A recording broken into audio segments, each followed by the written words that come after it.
Now, the global financial markets are closed Wednesday and Thursday for the Christmas celebration around the world. I am Bosin Omofaye, and this is a holiday edition of the show, live from our studios here in Lagos. Now, Africa's energy sustainability was one of the most talked about topics in the outgoing year 2024, and the conversation around decarbonization and energy transition looks to run parallel to the need for Africa to make energy poverty go away by the year 2030.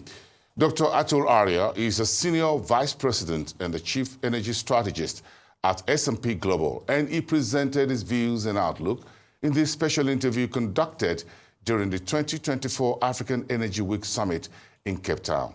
Let's listen. Take our own destiny in our own hands.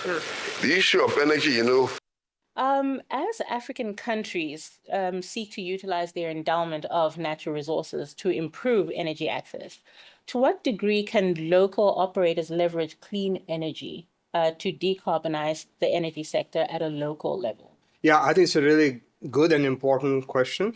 I think there are many things both local operators and the international oil companies operating in Africa are doing at a minimum level for the power needs. Whether you're in an FPSO or an onshore, you can use renewable power, solar being a very common source of the renewable power. And we are already seeing that happening. Stopping all the venting and flaring in the gas fields, particularly offshore. Those are some of the more, very important practices. Also, methane emission leaks. There's so much gas development on the continent that we're going to hear much more, I think, around methane emissions. And I think that's one very good thing. And technology is there to detect that. So that's another area. And energy efficiency. So one of the challenges we see is that a lot of the fields in Africa, local operators are operating mature fields, so they need to revamp the operations. And energy efficiency is kind of good, in my view, good for all seasons because you save money, it's money in the bank by not, wasting energy, and it's good for the environment. So a whole range of things. And I think I would say to close, companies are doing a lot. They know this is a really important thing. Public is looking at it. It's a license to operate. Regulators want this to be addressed, the emissions from operations. So a lot of activity. And the technology, just very briefly, like for example, methane emissions. We have now technology, not just the satellite technology, but local technology, like drones and all, which can detect the leaks at a much higher precision. And then you can address the leaks. And could you just provide an overview of the risks involved in sourcing critical minerals from Africa and how developed economies' dominance over global supply chains can help strengthen the continent's economic outlook? So here is, in my view, one kind of the biggest opportunities. In some ways, potentially as big as oil and gas. It's critical minerals development all over the continent in Africa. And, as we all know, right now, 70% of critical mineral processing, higher for some things, low for overall 70 is in China. So there are many countries in the world, the US and Europe, who want to, diversify the supply chains. So for Africa, there are several things to be done. One is critical minerals, development is going to be very energy intensive, particularly electricity intensive, right? Yeah. So there are countries, for example, Angola has surplus electricity, surplus gas. So could Angola connect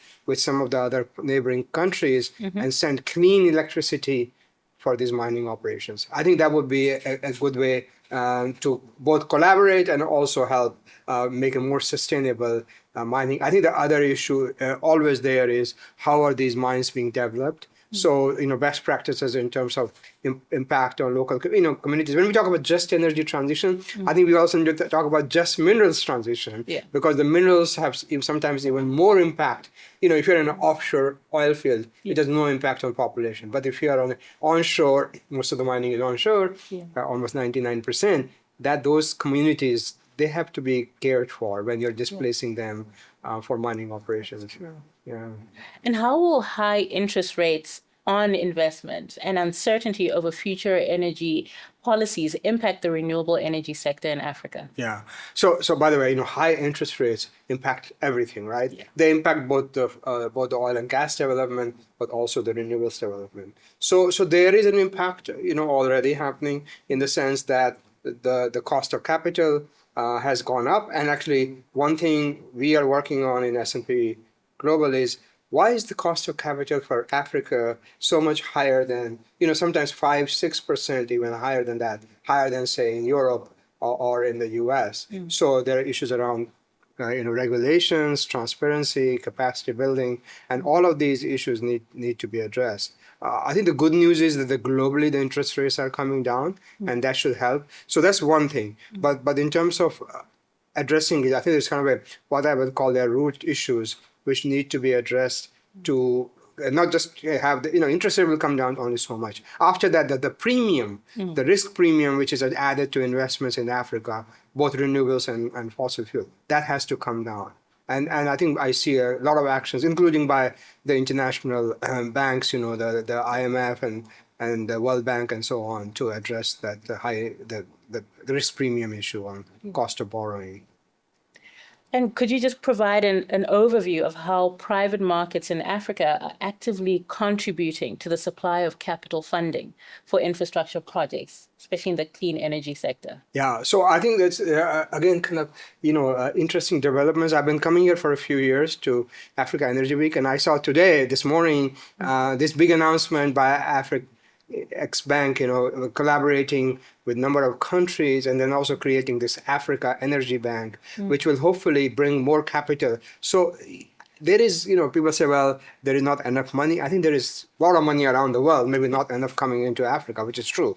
But what we really need to do is to have private capital from Africa, but also private capital from outside of Africa coming into Africa. And I think that is happening, although not necessarily in Africa, but Middle East investors are very interested in investing in infrastructure in Africa. So more private money is coming in. But in general, my feeling is that because of sort of, both perceived risks and for safety, many private investors would like to have a public-private partnership type model where they're investing, but there is some public government investment so that the risks are reduced to some extent, or at least the perception is reduced to some extent. And I think we are seeing that still a lot more money has to come into Africa. That's everybody knows that. Yeah.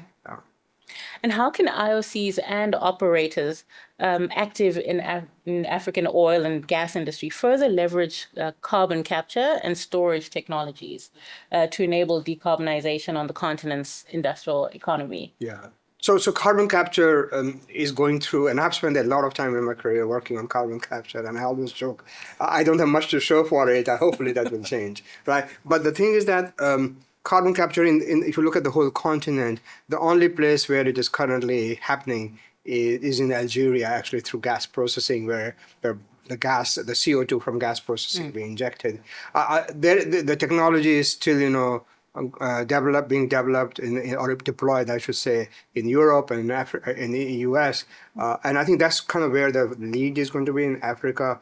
Well, again, because of risks and the cost. Costs are very high, and everywhere the technology is currently being deployed is through some government incentive. In the US, it is through the Inflation Reduction Act. There is huge amount of incentive for carbon capture. There is no such incentive in Africa. I think it will be very expensive. Yeah. So the technology has to be perfected there. But we are seeing some signs of companies looking to see, particularly IOCs who have a large climate commitment, and if they find, for example, a gas resource which has high CO2 content, they're going to do things to separate CO2, and CO2 has no value to sell, so to re-inject. And we have seen some of this happening, for example, in Indonesia, in Asia. So I think that kind of technology is going to come over time to Africa. But in a way, I'm okay with that because the risks can be mitigated. Technology could be perfected elsewhere and then be deployed at scale in Africa. And, this year's African Energy Week, the theme is Invest in African Energy. Mm-hmm. And to what degree can, industry players, policymakers leverage this theme, and develop policy frameworks and financing models for the energy sector? Yeah, this is a really great question because we just had a little bit of conversation in the panel I did. In my mind, the power of narrative is very important, right? What you hear about and what you see about a country or a continent, that carries for, people who are not physically there and physically experiencing it. So we had this conversation that, in Africa, Africa Energy Week is the conference, and it's got a lot of important people here. And I feel, there will be deals made, and that's great. But that narrative, which is being shared here, I think has to also go out to other places in the world, other events, other conferences, to say, look, this is what is happening in Africa. Come and see us. Come and experience it. I think, we signed. There were 3 deals signed this morning on the main stage on kind of projects type deal. We signed a deal S&P partnering with Africa Energy Chamber, but outside of that, so I see more more collaboration with banks here in Africa, and also with investors from South Africa. But I think the message has to be communicated everywhere, that Africa has a lot of opportunities. It's a stable market. The regulations are improving. Collaboration is improving. I think that kind of confidence is needed for other companies and investors to come in. And I mentioned in the meeting, in the panel, that we as S&P Global have an event called Sarah Week every year in March, and we hope that there will be more people from here go there to share their message, talk about what is happening in Africa. And just my final question, like, how do you foresee the frameworks creating synergies between fossil fuels as well as the renewable energy technologies on the continent? A big issue, right? As to, is one better than the other? So let me start by saying that, look, in the world of energy transition, it's really been what I have called energy addition. No fuel has ever disappeared. We're still using biomass, right? And and cow dung, if I can say so. So I think we're going to continue with those fossil fuels, oil, gas, coal, but we are going to bring in more renewable energy. So one example which has come up a lot here, Africa right now is awash in gas. So a framework which has gas integrating with the renewables will be a very good thing for countries to do, not just each country, but across several countries together. Because one other thing we see is that there is, some places have a lot of gas, but not enough market.